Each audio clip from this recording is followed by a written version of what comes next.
Assalamu alaikum students, and welcome to the introductory class of entrepreneurship. So basically entrepreneurship is a fast growing discipline and people of all ages and from different backgrounds and nationalities are launching their businesses. So during this process they are not only reshaping their lives but also reshaping the world economy. And the purpose of teaching you entrepreneurship is to open your mind to the possibilities and the challenges and the rewards of owning your own business and to provide you tools which helps you to become successful as an entrepreneur. So it's not an easy road to follow, but once you follow this road, it will help you to unearth your potential and make yourself recognizable in a society. So before starting formally for the entrepreneurship or entrepreneur definition, we first look at the power of entrepreneurship.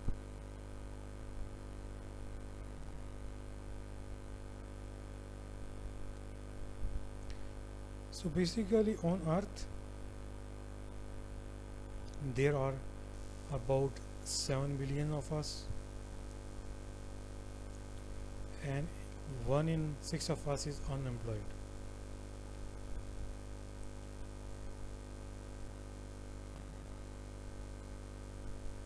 And around 4 billion of us live on less than $10 and 3 billion of us less than $5.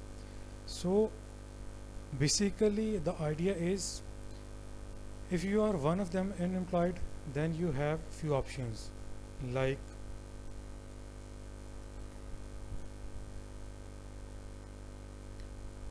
hope for help, respect some government support, or get a job, or start something by yourself.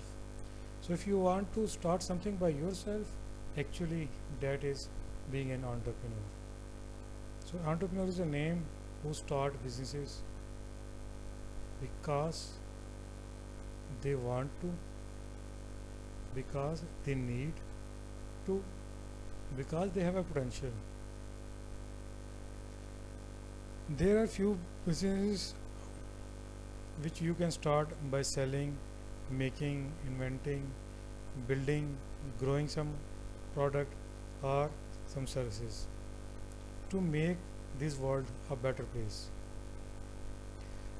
Actually, a lot of us have different business ideas, but there are few questions which hinders our ideas, like our background, our fear of failures, or isolations. These all are the things which stop us, and we become don'ters, can'ters, won'ters, and etc.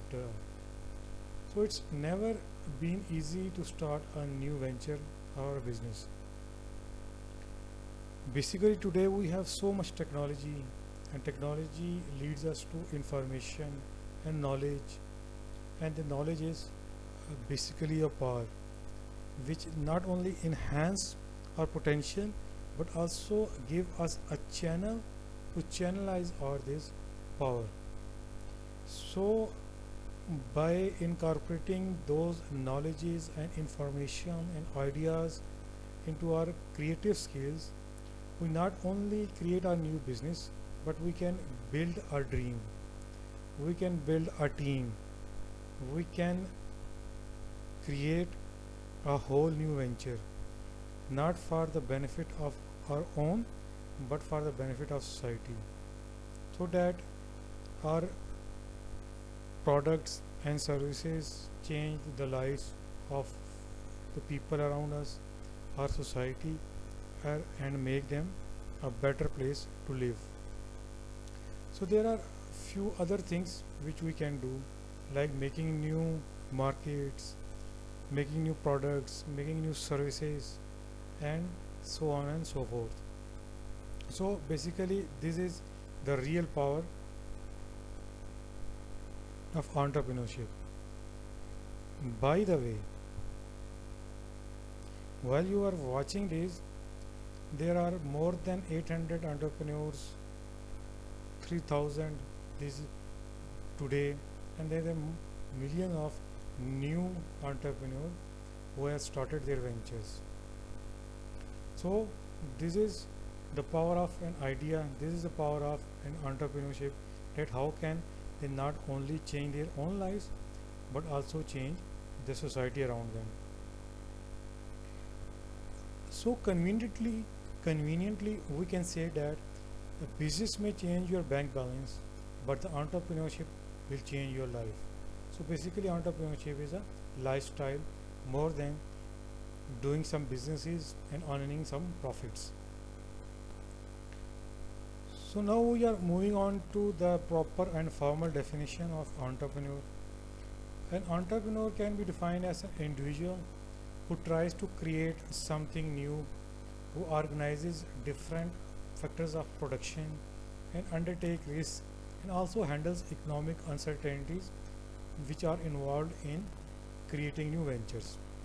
So there are few highlighted things like creating something new, organizes production and undertake risks. So let us discuss these are in detail. So innovators are the person who can create a new things or new combination of things, or who can remodel or revamp the existing things. It may take the different forms like introduction of new product in the market, introducing new methods of productions, operating new markets, discovering some raw materials. Innovation means there are few ingredients which you can make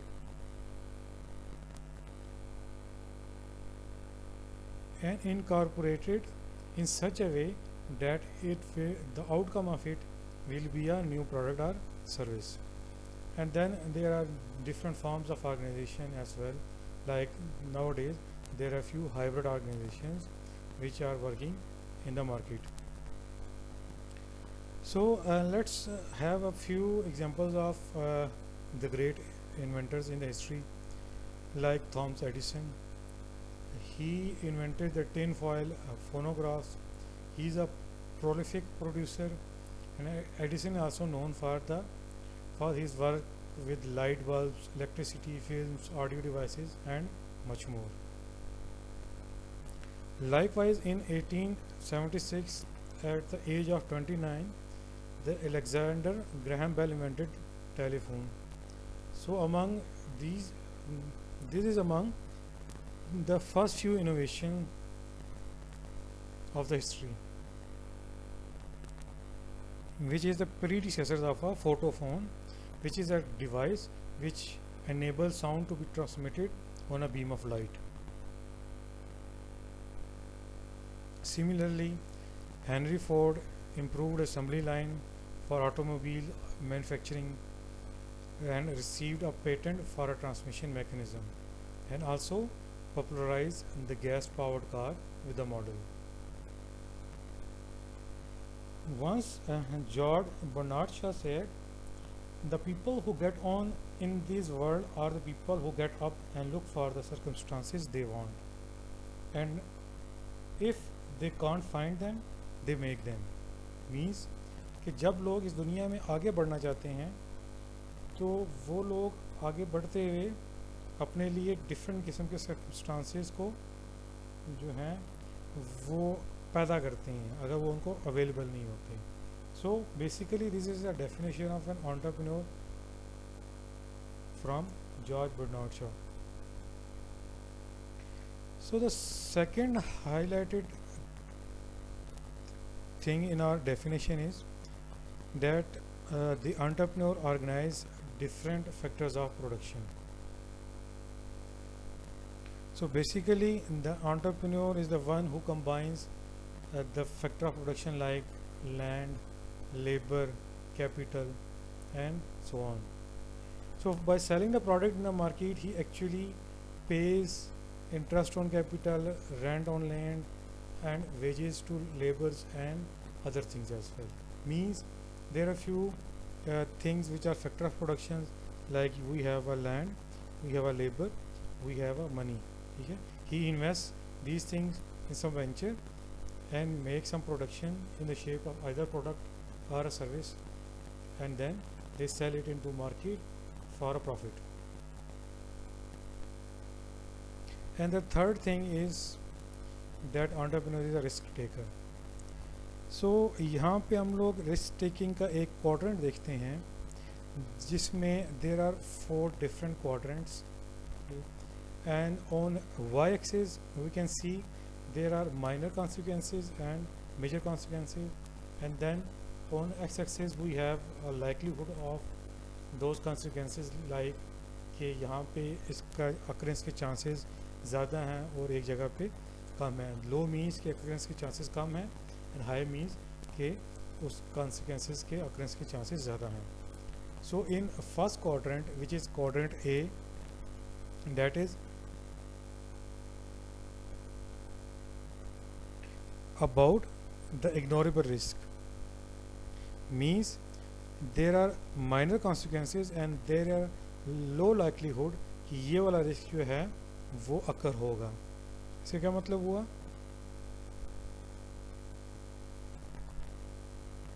कि ना तो वो risk इतने ज़्यादा critical और important हैं और ना ही उन रिस्क के जो कॉन्सिक्वेंसेस हैं वो इतने ज़्यादा हैं.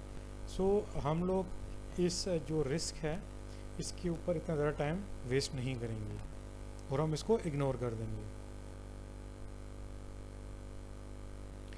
एंड इसकी एग्जांपल ऐसी है जैसे कि we have a kind of short load shedding in our office. ठीक है, तो it might be a risk but it is not that kind of risk जिसके बारे में हम लोग जो हैं वो बहुत ज़्यादा जो है वो टाइम्स एंड रिसोर्सेज को स्पेंड करें. We have an alternative source of power, so हम लोग क्या करेंगे, कुछ अल्टरनेटिव सोर्स ऑफ पावर पे चले जाएंगे, and then we can mitigate that risk. And in quadrant B there are 2 minor consequences, but जो उसका इम्पैक्ट होगा वो बहुत हाई होगा. ठीक है, तो इस तरह के जो रिसोर्सेज हैं जो रिस्क हैं उनको हम कहते हैं न्यूसेंस रिस्क. ठीक है, ये रिस्क मिटिगेट हो सकते हैं, मींस कि इसके इफ़ेक्ट को हम कम कर सकते हैं, बट इनके इफ़ेक्ट को कम करने के लिए हमें अपने बिहेवियर के अंदर कुछ ना कुछ जो हैं वो चेंजेस लेके आनी पड़ती हैं.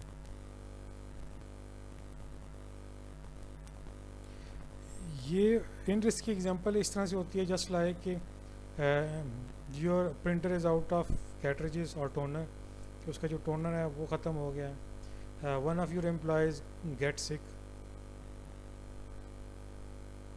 कि कुछ जो आपके एम्प्लॉयज़ हैं वो बीमार हो गए हैं, या इसके अलावा आपका जो एक मशीन है और लैपटॉप है वो कोई इशू क्रिएट कर रहा है.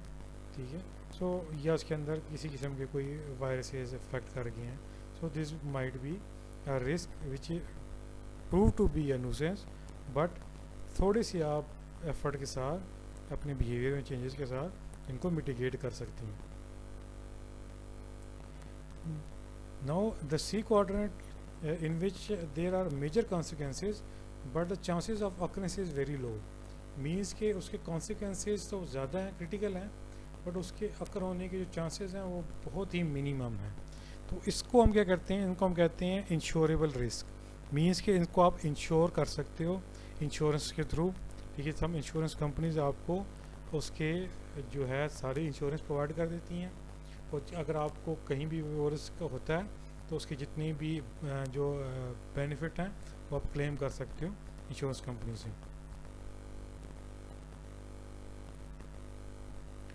बट जो हमारा फोर्थ क्वाड्रेंट है, जो डी क्वाड्रेंट है, यहाँ पे हम देख रहे हैं कि there are major consequences and also the likelihood of occurrence is also high. So इसको हम कहते हैं कंपनी किलर्स, मीन्स कि ये जो है आपके एक न्यू वेंचर को टोटली डिस्ट्रॉय कर सकते हैं, आपकी जो शिप है वो सिंक हो सकती है. ठीक है, even the most of the companies जो हैं वो जो फेलियर की तरफ जाती हैं उसमें सबसे बड़ा जो एक एलिमेंट होता है वो भी इन रिस्क का ही होता है. सो बेसिकली ये एक स्नैपशॉट था आपके लिए कि जो एंटरप्रेन्योर जो रिस्क लेता है वो कौन कौन से हो सकते हैं और किस तरह के नेचर के हो सकते हैं, और उनके लिए जो है हम कौन कौन से जो हैं वो अप्रोचेज़ या टेक्निक यूज़ करते हैं to mitigate it.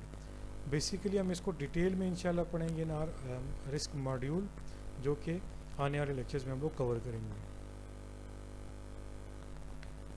And now we are heading towards the evolution of concept of entrepreneur. So basically English language के अंदर entrepreneur के लिए कोई एक स्पेसिफिक टर्म नहीं है, ठीक है, ये मीन्स के कोई एग्जैक्ट टर्म भी नहीं है।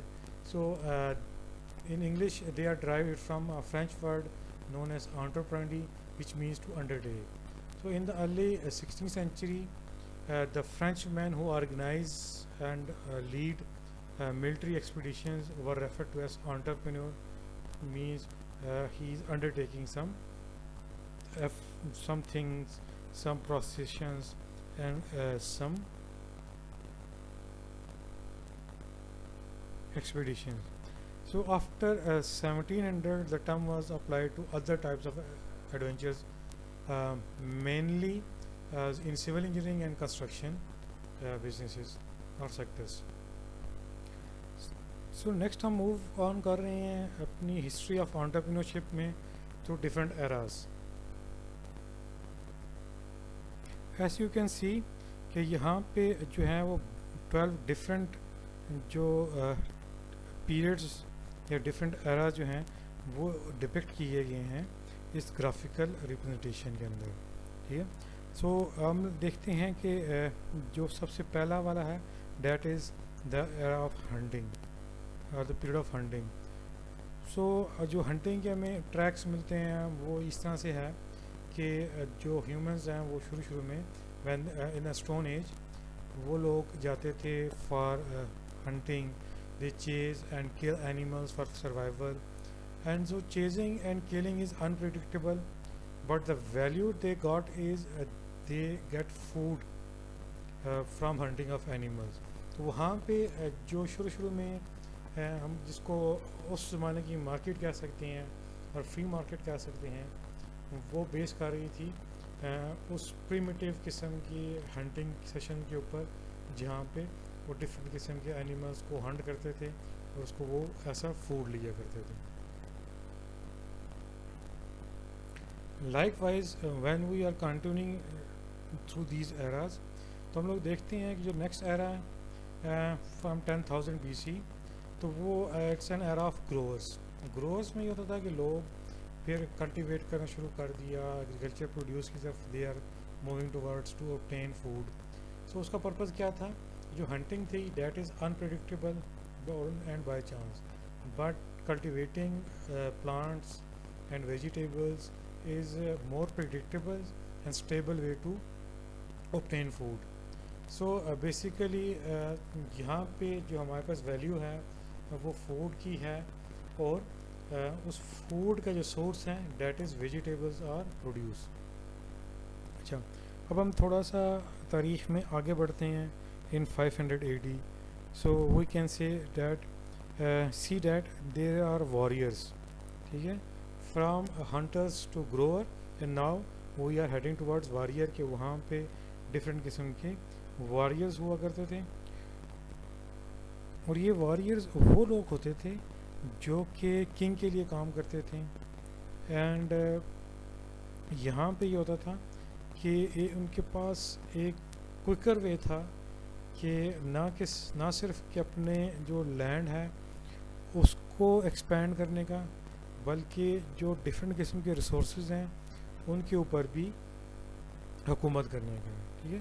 तो ये क्विकर वे था, ठीक है, जहाँ पे थ्रू डिफरेंट वॉर्स, ठीक है, थ्रू डिफरेंट किस्म के अटैक्स वो लोग क्या करते थे, फूड रिसोर्सेज और लैंड को ग्रैब कर लिया करते थे विदाउट एनी एफर्ट उनको ग्रो करने की, मतलब उन रिसोर्सेज को ग्रो करने की एफर्ट नहीं होती थी, लेकिन उनको through war and through different fights वो लोग उनको ग्रैब कर लिया करते थे उन अपॉर्चुनिटीज़ को। अच्छा, इसी तरीके से when we heading towards 1200 AD, so जो 1200 AD में यह था कि that is an era of craftsmanship, क्योंकि अभी तक लोगों को अंदाज़ा हो चुका था कि अगर वो खुद से प्रोड्यूसर भी होंगे चीज़ें ग्रो भी करेंगे, हंटिंग भी हो जाएगी, सब कुछ हो जाएगा, but there are few things कि जो कि दूसरे जो वॉरियर्स हैं वो आके and they snatch from them, ठीक है। फिर उन्होंने क्या किया कि उन्होंने कहा कि there must be some intrinsic जो स्किल्स हैं वो उनके पास होनी चाहिए जिसको दूसरे लोग चुरा ना सकें, ठीक है। So then they are moving towards crafting, ठीक है, जहाँ पे उन्होंने क्या किया, डिफरेंट किस्म के ट्रेड्स को, डिफरेंट किस्म की ट्रेड्स को अपने अंदर इनकॉर्पोरेट किया, उसको लर्न करने की कोशिश की। दे फॉर्म सिटीज़, ठीक है, उन्होंने डिफरेंट किस्म की यूजेबल आइटम्स बनाए, ठीक है, ताकि उनके जो एक्सटर्नल रिस्क है या एक्सटर्नल जो थ्रेट्स हैं वो कम से कम हो सकें, ठीक है। तो यहाँ पे हम लोग देखते हैं कि जो है थोड़ी बहुत जो एक विजिबल शक्ल नज़र आती है हमें एक एंटरप्रेन्योर की या एक बिजनेसमैन की या एक इनोवेटर की या एक इन्वेंटर की, जो भी हम डिफरेंट किस्म की टर्म्स यूज़ कर सकते हैं एंटरप्रेन्योर के लिए, वो यहाँ पे नज़र आ रही है, ठीक है। अच्छा, अब यहाँ पे जो एक्चुअली वैल्यू क्रिएट होना स्टार्ट हुई फॉर एन एंटरप्रेन्योर, वो वैल्यू क्रिएशन क्या थी कि उन्होंने अपने लिए यूजेबल आइटम्स बनाए, एक यूज़फुल आइटम्स बनाए, ठीक है, और उन्होंने अपने लिए जो है वो एक सिटीज़, प्रॉपर सिटीज़ बनाई अपने रहने के लिए, डिफरेंट किस्म के स्ट्रक्चर्स बनाए। अच्छा, अब इसके बाद the next phase is about explorers. अच्छा, अब हुआ कुछ यूँ कि क्राफ्ट्समैन जितने भी थे उन्होंने वहाँ पे अपनी स्किल्स सीख ली, वो सारी चीज़ें यूज़फुल बना ली, but still they have an urge and to have something new. तो उन्होंने कहा कि अब क्या करें कि जो हमें इससे भी आगे की तरफ जो है वो मूव ऑन करना है। तो उसमें फिर उनके अंदर एक अर्ज पैदा हुई कि हमें जो है नई नई चीज़ें, डायनामिक चीज़ें देखनी चाहिए। जो लाइक माइंडेड पीपल्स थे उन्होंने क्या किया कि अपने अपने आइडियाज़ को जो है वो शेयर करना स्टार्ट कर दिया, ठीक है। उन्होंने क्या किया कि जो अपनी एक एडवेंचर की स्टिंक्ट थी या इंस्टिंक्ट थी उसको उन्होंने डेवलप करना स्टार्ट कर दिया, और उन्होंने डिफरेंट किस्म के अनडिस्कवर्ड किस्म की चीज़ें थी या पार्ट्स ऑफ वर्ल्ड थे, दुनिया के जो डिफरेंट किस्म के एरियाज़ थे उनको एक्सप्लोर करना स्टार्ट कर दिया। ये वही लोग हैं जिनको हम कभी इब्न बतूता और कभी मार्को पोलो की शक्ल में देखते हैं, जिन्होंने जो है वो एक कह सकते हैं प्रिलिमिनरी एंटरप्रेन्योरशिप की बुनियाद रखी कि दे एक्सप्लोर द न्यू मार्केट्स।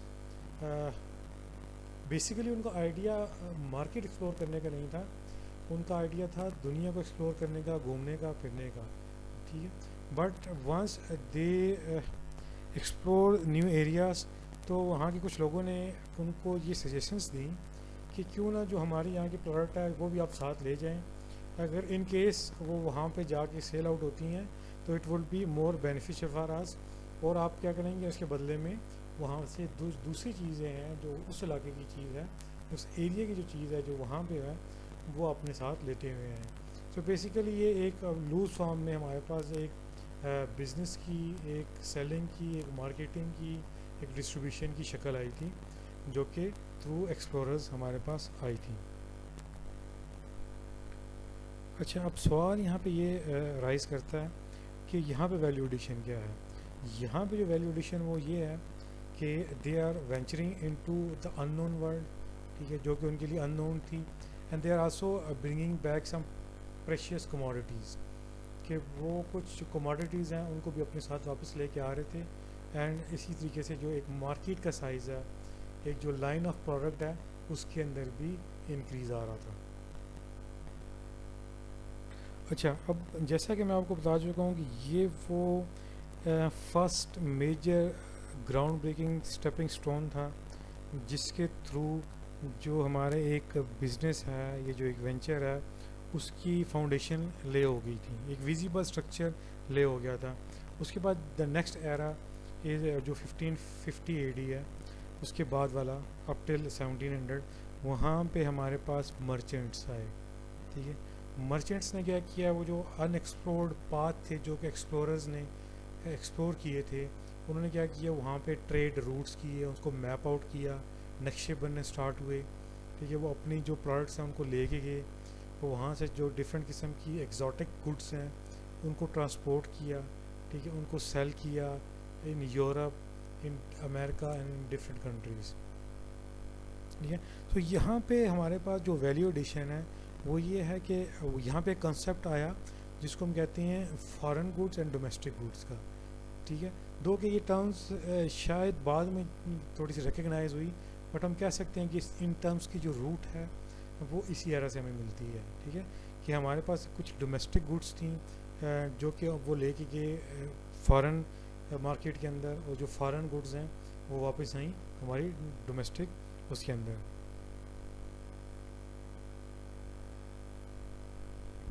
अच्छा, उसके बाद क्योंकि अब चीज़ें जो हैं they are going towards a stable structure, एक विजिबल स्ट्रक्चर की तरफ चीज़ें मूव आउट हो रही थी, तो नेक्स्ट जो आया वो इंडस्ट्रियल एरा आया हमारे पास। Not the proper industrial era but the start of an industrial era, जहाँ पे मशीन बनना स्टार्ट हुई। इंडस्ट्रियलिस्ट तो उसके बाद नेक्स्ट एरा में आए थे, बट ये वो एरा था जहाँ पे उसका आगाज़ हो गया था। मीन्स की जो हमारे पास क्राफ्टमैन्स थे, डिफरेंट किस्म के प्रोडक्ट बनाया करते थे, जब उन्होंने न्यू नॉलेज ली from different areas of the world, तो उन्होंने क्या किया, जो चीज़ें हैं नई नई इन्वेंशंस हैं, नई नई इनोवेशंस करना स्टार्ट कर दी। उसी के अंदर फिर उन्होंने डिफरेंट किस्म की मशीनें बनाई। ठीक है, ताकि जो पहले प्रोडक्ट होती थी वो बहुत ही स्मॉल लेवल पे हुआ करती थी, लेकिन जो ही उन्होंने मशीनें बनानी, उनको इन्वेंट किया, तो जो हमारी प्रोडक्शन है that is has begun on a mass level. ठीक है, तो यहाँ पे क्या हुआ, जो वैल्यू एडिशन वो ये हुई कि प्रोडक्ट ऑलमोस्ट वही थी जो कि लास्ट एरा के अंदर थी, थोड़ी बहुत इनोवेशन के साथ, but the main effect is the faster product via machines. Means के मशीन के थ्रू उन्होंने फास्टर एंड मैस प्रोडक्शन का जो है वो स्टार्ट किया। अच्छा, अब हमारे पास मशीन बन गई। ठीक है, ह्यूमंस के साथ साथ मशीन्स ने भी जो हमारी इंडस्ट्री है, हमारे बिजनेस है, उसके अंदर अपना जो है वो पार्ट प्ले करना स्टार्ट कर दिया। तो यहाँ पे फिर फर्स्ट जनरेशन आई इंडस्ट्रियलिस्ट की। ठीक है, जिन्होंने क्या किया कि मज़ीद जो है वो फास्टर मशीन्स बनाई, मज़ीद जो है वो स्टेट ऑफ द आर्ट जो है वो टेक्नोलॉजी को इंट्रोड्यूस किया अकॉर्डिंग टू डैट एरा। ठीक है, और उसमें क्या हुआ कि उन्होंने न सिर्फ ये कि उन जो है फैक्टर ऑफ प्रोडक्शंस उनके ऊपर अपनी डोमिनेंस की, बल्कि उनको कैप्चर करना भी स्टार्ट कर दिया। ठीक है, और यही वो है जबकि जो हमारे ह्यूमंस हैं उसको भी ऐसा मशीन ट्रीट किया जाने लगा। ठीक है, और जो पीस मीन्स के जितने % आप काम करोगे उसके हिसाब से आपको पे मिलेगी, तो ये भी उसी एरा से स्टार्ट हो गया। So now moving towards the next era, and जो कि ऑयल ड्रिलर एरा भी कहते हैं जिसको। इसके अंदर क्या हुआ कि ऑयल को एक्सप्लोर कर लिया गया, वो डिस्कवर हो गया। ठीक है, तो अब मैन्युफैक्चरर्स ने क्या किया, जितनी भी मशीनरी थी उसको उन्होंने शिफ्ट कर दिया थ्रू सम इंजन्स के, वो जो ऑयल है जो हमें मिला वो उसकी पावर से एक इंजन क्रिएट किया जाए, वो जो इंजन है वो आगे मशीन्स को जो है वो रन कर सके। तो इसमें क्या हुआ, डिफरेंट किस्म की कार्स, ट्रक्स, व्हीकल्स और इस तरह की जो चीज़ें हैं, और ट्रांसपोर्टेशन की जो डिफरेंट नेटवर्क हैं, मीन्स हैं, वो जो चीज़ें हैं वो इन्वेंट हुई। ठीक है, उनको बनाया गया, उनको प्रोड्यूस किया गया। और यहाँ पे फिर क्या हुआ कि जो ऑयल ड्रिलर कंपनी थी, ऑयल ड्रिलिंग कंपनीज थी, they are the wealthiest companies उस टाइम की। सो यहाँ पे जो वैल्यू एडिशन हुई वो उसी मशीन को जो इंडस्ट्रियलिस्ट ने बनाई थी, लेकिन अब उसमें क्या हुआ, उनके पास एक मोर पावर आ गई जो कि ऑयल ड्रिवन मशीन्स की थी।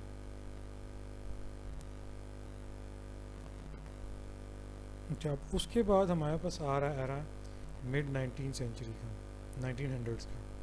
अब इसमें क्या हुआ कि वो जो सारे इंडस्ट्रियलिस्ट जो चीज़ एक लेके आए थे, revolution through machines, and then फिर दे कन्वर्टेड इनटू सम जो ऑयल की पावर वाली इंजन्स थे उस पर कन्वर्ट किया। अब उसके बाद नेक्स्ट स्टेप ये था कि उन्होंने अपने आप को एक मज़ीद जो है वो एक स्ट्रक्चर फॉर्म में लेके आना था, और अपने आप को इकट्ठा करके एक ऑर्गेनाइज डिफरेंट किस्म की कॉरपोरेशंस के अंदर लेके आना था। तो इसको कॉर्पोरेट एरा भी कहते हैं, जहाँ पे उन्होंने क्या किया, जो कि अपने डिफरेंट किस्म के डिस्ट्रीब्यूटिव चैनल्स थे उनको इकट्ठा किया, एक कॉरपोरेशंस बनाई, जो नंबर ऑफ़ फर्म्स थी उनको इकट्ठा किया, ठीक है, एक वन यूनिट या वन चैनल बनाया, और उसके थ्रू फिर उन्होंने क्या किया, अपने प्रोडक्शन को भी इंक्रीज़ किया और अपनी जो प्रोडक्ट है उसकी रीच को भी इंक्रीज़ किया, और डिफरेंट कंट्रीज़ के अंदर, डिफरेंट जोग्राफिकल एरियाज़ के अंदर उन्होंने अपने अपने जो प्रोडक्ट है उसको सेल करना स्टार्ट कर दिया। तो यहाँ पे क्या चीज़ हुई कि यहाँ पे जो मैस लेवल था वो जो है वो एक ग्लोबल शिफ्ट की तरफ चला गया, फ्राम इंडिविजुअल कंट्रीज़ यहाँ पे एक ग्लोबल शिफ्ट की तरफ चला गया, एंड फ्राम इंडिविजुअल फर्म्स यहाँ पे कॉरपोरेशंस की तरफ चीज़ें मूव होना स्टार्ट हो गई। उसके बाद अब क्योंकि जो चीज़ें हैं वो कॉरपोरेशंस की तरफ मूव होना स्टार्ट हो गई थी, डिफरेंट किस्म की फैक्ट्रीज़ बन गई थी, ठीक है, तो अब उनको एक्सपेंशन की भी ज़रूरत पड़ी, उनको जो है वो कैपिटल की ज़रूरत पड़ी, सरमाए की ज़रूरत पड़ी। तो यहाँ पे फिर कुछ लोग ऐसे आए जिनके पास फाइनेंसेस थे, तो उन्होंने वहाँ पे फाइनेंसिंग करना स्टार्ट कर दी। यहाँ पे फिर डिफरेंट किस्म की कंपनीज ने अपने अपने शेयर जो हैं वो मार्केट के अंदर फ्लोट किए, ठीक है, जो कंपनीज हैं वो पब्लिकली ट्रेडिंग कंपनीज हो गई, ठीक है, उन्होंने अपने आप को एक मैस लेवल पे लेके जाने के लिए जो है वो थोड़े छोटे छोटे chunks from different share holders उन्होंने इकट्ठा किया, और एक पूल ऑफ कैपिटल जो है वो अरेंज किया, और उसके ज़रिए वो लोग जो है वो मज़ीद एक्सपेंड करते गए अपने आप को। अच्छा, अब इस एरा में ये हुआ कि डिफरेंट किस्म के मर्जर्स, एक्विजिशंस और इस तरह की चीज़ें जो हैं वो होने लग गई, लोगों ने बिज़नेस को बाय करना स्टार्ट कर दिया, ठीक है, और चीज़ें जो हैं वो फास्ट पेस के साथ स्टार्ट हो गई। तो उसके बाद आता है हमारा करंट एरा, जो कि 2000 ऑनवर्ड आता है।